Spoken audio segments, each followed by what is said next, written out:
Olá, cordiais cumprimentos a todos. Meu nome é Valdoir e eu estou aqui para falar de um trabalho intitulado Novo Ensino Médio, uma política, múltiplas possibilidades. O enfoque está no que se convencionou chamar no Brasil de reforma do ensino médio e mais especificamente o que veio junto com ela, chamado de política de fomento a escolas de ensino médio em tempo integral. O novo ensino médio, de modo geral, ele foi inaugurado pela medida provisória 746 de 2016, quer dizer, uma medida precária do governo federal, posteriormente convertida em lei, na lei número 13.415 de 2017, a partir da aprovação dessa medida pelo Congresso Nacional.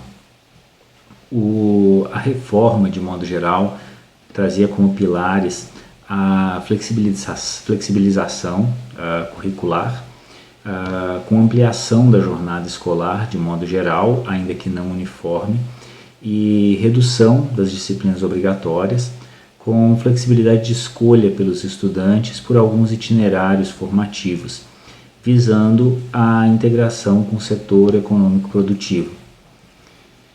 Bom, uma inquietação nasceu disso, que é se teremos mais tempo e menos disciplinas obrigatórias, o que vai preencher esse espaço? Essa foi uma pergunta que nos chamou um pouco de atenção. E disso, pela nossa abordagem, se a abordagem ecossistêmica, surgiu uma outra pergunta, que é: será que tendo menos fragmentos, que é um argumento muito contrário ao currículo brasileiro, que é caracterizado por uma formação muito fragmentada, mas será que ter menos fragmentos vai significar mais ou menos fragmentação? Então isso também nos trouxe alguma inquietação. Bom, a intenção da reforma como um todo era de que isso se resolveria a partir do estabelecimento de uma Base Nacional Comum Curricular, a BNCC, cujas normas previam que, a partir da reforma do ensino médio,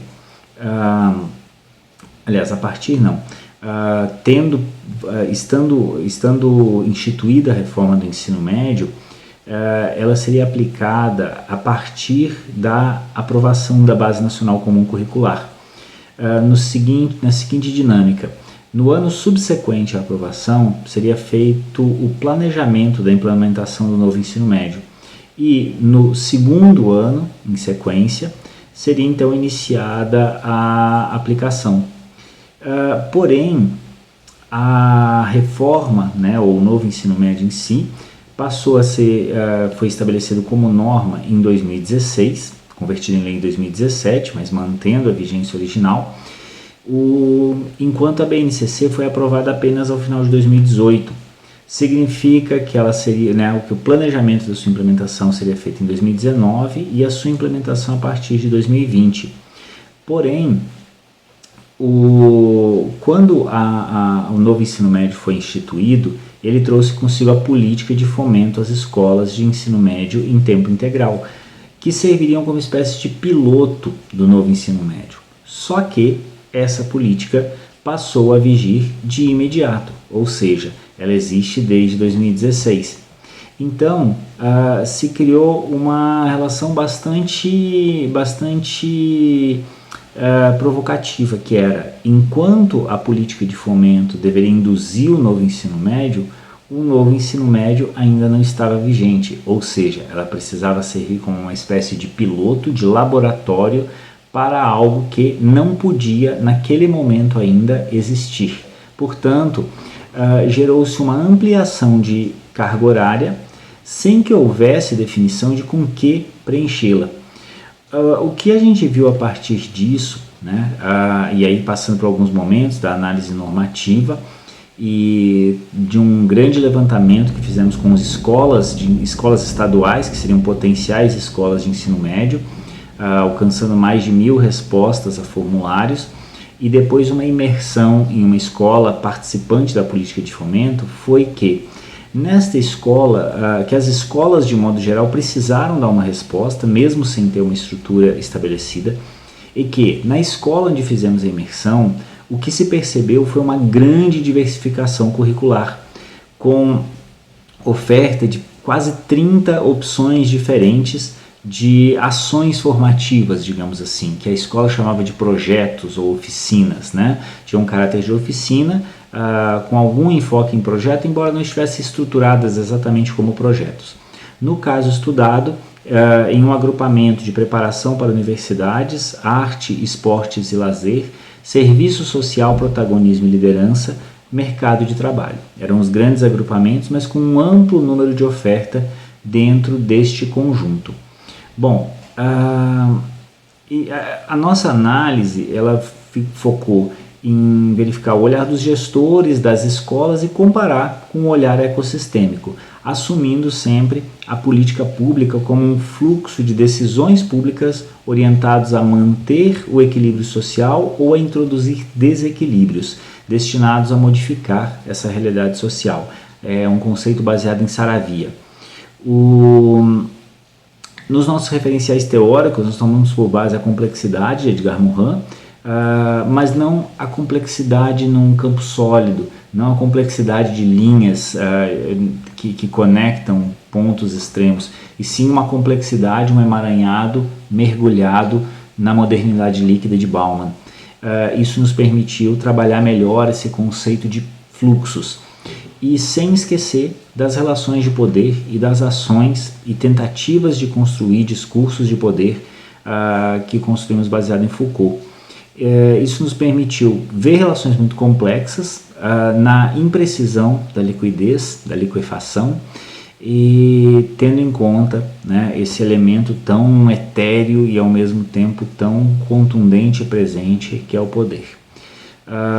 Trabalhamos também pela perspectiva da governança, né, não do Estado como uma esfera sólida e decisória de modo unilateral, mas do Estado também nessa perspectiva complexa e difusa daquilo que se convenciona chamar de governança, baseado muitas vezes numa lógica de convites e desconvites. E percebemos esse processo tanto na macropolítica quanto na micropolítica. A micropolítica em que sentido? O novo ensino médio ele também convidou e desconvidou estudantes, quer dizer, um determinado perfil de estudantes foi recepcionado na escola que passou a atuar em tempo integral, enquanto um outro perfil de quem precisa trabalhar, de quem precisa fornecer, contribuir de qualquer medida de renda para sua família, esses foram desconvidados da escola. E no mesmo sentido, professores que tinham uma abordagem mais ortodoxa ou uma formação mais ortodoxa, não encontraram e nem houve uma grande intenção de formar espaços ou mesmo de formar esses professores para uma nova abordagem. Eles foram também, de certo modo, convidados a se retirar da escola, na qual restou apenas cerca de 20% do professorado que antes lá atuava. Nessa mesma linha de movimento, a escola descontinuou a EJA e descontinuou o ensino fundamental que lá era ofertado durante um dos turnos. A nossa análise ela se baseou na análise crítica do discurso, né, ou na análise de discurso crítica, para ser mais preciso, que busca dar ênfase a um problema social, né, no nosso caso da reforma do ensino médio, que tem um aspecto semiótico muito presente, especialmente toda a narrativa da precariedade ou da insuficiência das escolas, mas procura também, a partir de uma sistemática, construir um horizonte de possibilidades para isso. Então, sim, nós buscamos ver possibilidades. E na conclusão do trabalho, o que nós chegamos é que o grande diferencial foi de uma política que teve na sua falha, que foi o desincronismo entre a publicação do texto legal, da reforma e a aprovação da BNCC, a geração de uma oportunidade inesperada, de um vazio. Ampliou-se o tempo e esse tempo não foi preenchido. Com o não preenchimento imediato desse tempo, a escola se viu na necessidade de responder a esse desafio.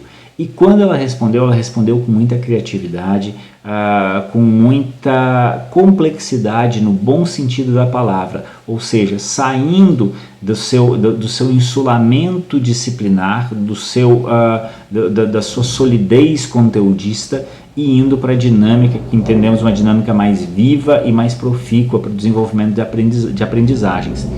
Então, o que se gerou com isso? A possibilidade que permitiu escolhas. Permitiu escolhas por parte da escola, por parte na proposta pedagógica da escola, e permitiu escolhas para os estudantes que ali estavam. Então nós vimos a partir disso a escolha como um grande diferencial, e daí a lógica de uma política que pode se configurar como múltiplas possibilidades. Porém, para que essa política se caracterize como uma política de melhoria da condição social da educação brasileira, é preciso que a escolha seja intra e interescolar, ou seja, que os estudantes tenham a possibilidade de escolher entre uma escola e outra, e não que eles sejam convidados a se retirar de uma escola sem saber minimamente se encontrarão uma outra que lhes atenda com alguma qualidade. Vimos mais possibilidades intra do que interescolares, e isso é um ponto de atenção.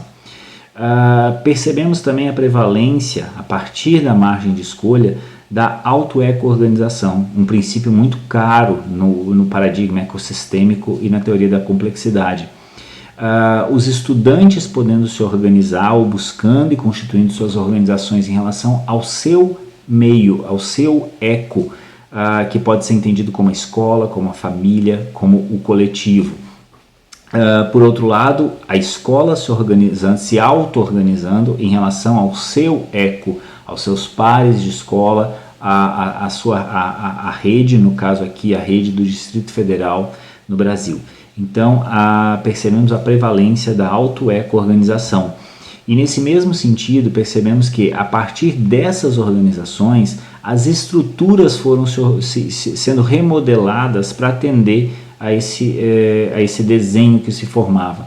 E disso percebemos claramente o valor de que se reconheça um outro elemento do paradigma ecossistêmico, que é a organização precede a estrutura, ou seja, a organização deve produzir a estrutura e não que seja dada a estrutura para que dela emerja a organização. Isso tem muito a ver com o processo de autonomia da escola, quer dizer, quem pode dizer se uma escola precisa de uma piscina ou de uma quadra de futebol? Se uma escola precisa de uma biblioteca ou de um laboratório de informática? É claro que esses são elementos que seriam importantes ter para todas, né?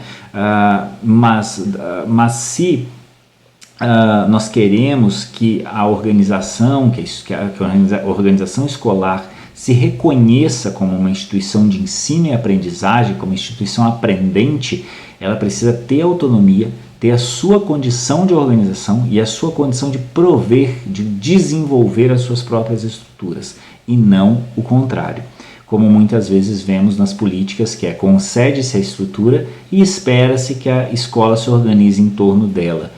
Isso, por óbvio, leva a um enrijecimento das possibilidades e a esterilização das escolhas. E é nesse sentido que nós entendemos que uma escola, na perspectiva ecossistêmica, é uma forma sutil de revolução, porque ela ensina a escolher, e quando aprendemos a escolher, percebemos que o mundo oferece infinitas possibilidades, inclusive da forma como concebemos o próprio mundo. E é isso que buscamos no paradigma ecossistêmico, uma concepção de mundo mais integrada, menos monetarizada, menos vertical, menos abrupta e agressiva. Então, com isso encerro aqui minha fala e deixo o convite para que pensemos o quanto o papel das políticas educacionais é oferecer e o quanto é possibilitar. Muito obrigado.